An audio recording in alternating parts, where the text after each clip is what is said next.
Yves Ndagano, âgé de 30 ans aujourd'hui, a manié la Kalachnikov et autres catégories d'armes âgées de seulement 11 ans. C'est en 2006 qu'il fut enrôlé au sein de la milice Mudundu 40 en territoire d'Engweshe au sud Kivu. Ce fut une expérience difficile d'être arraché de ma famille et de l'école pour rejoindre un groupe armé, dit-il. J'ai travaillé là-bas pendant autant de mois auprès de mes collègues avec d'autres enfants à l'époque. Donc je partais à l'école et on m'avait pris par force d'aller intégrer le groupe.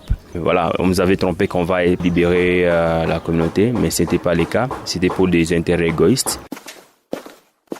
Démobilisé 3 mois juste après avoir été enrôlé par force, Yves Ndagano affirme avoir assisté à des scènes d'horreur lors de son séjour involontaire en Maki. Il a vu de ses propres yeux quelques exactions contre les civils qui avaient été commises par ses collègues. Démobilisé suite aux actions menées dans la zone par l'ONG Save the Children, M.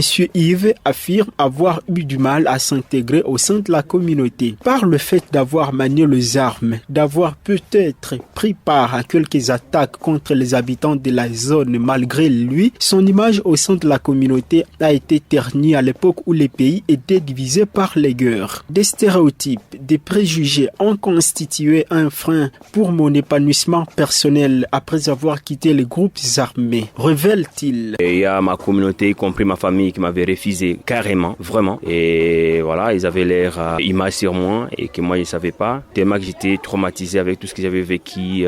18 ans après, Yves Ndagano est devenu le véritable héros dans la lutte contre l'utilisation des enfants dans les conflits armés. Ayant abandonné le chemin de l'école et ayant été privé momentanément de l'affection des parents, cet activiste des droits de l'homme estime que le temps est révolu pour mettre un terme à cette situation. Selon lui, quelques progrès sont déjà réalisés dans la lutte contre les phénomènes enfants-soldats, en dépit du fait qu'il reste beaucoup de travail à faire. Il encourage à fournir plus d'efforts afin que dans les prochains 5 ans, un changement important soit remarqué. En finir avec la problématique enfants-soldats en RDC, c'est dessiner un avenir brillant pour ces pays dont plus de 62% de sa population est jeune selon l'UNICEF. On peut tout perdre, sauf l'espoir. Mais l'espoir s'est fait accompagner par des actions. Et si je le dis comme ça, et que je vois aussi la réussite d'un enfant ou bien un ex-enfant soldat, ça devient possible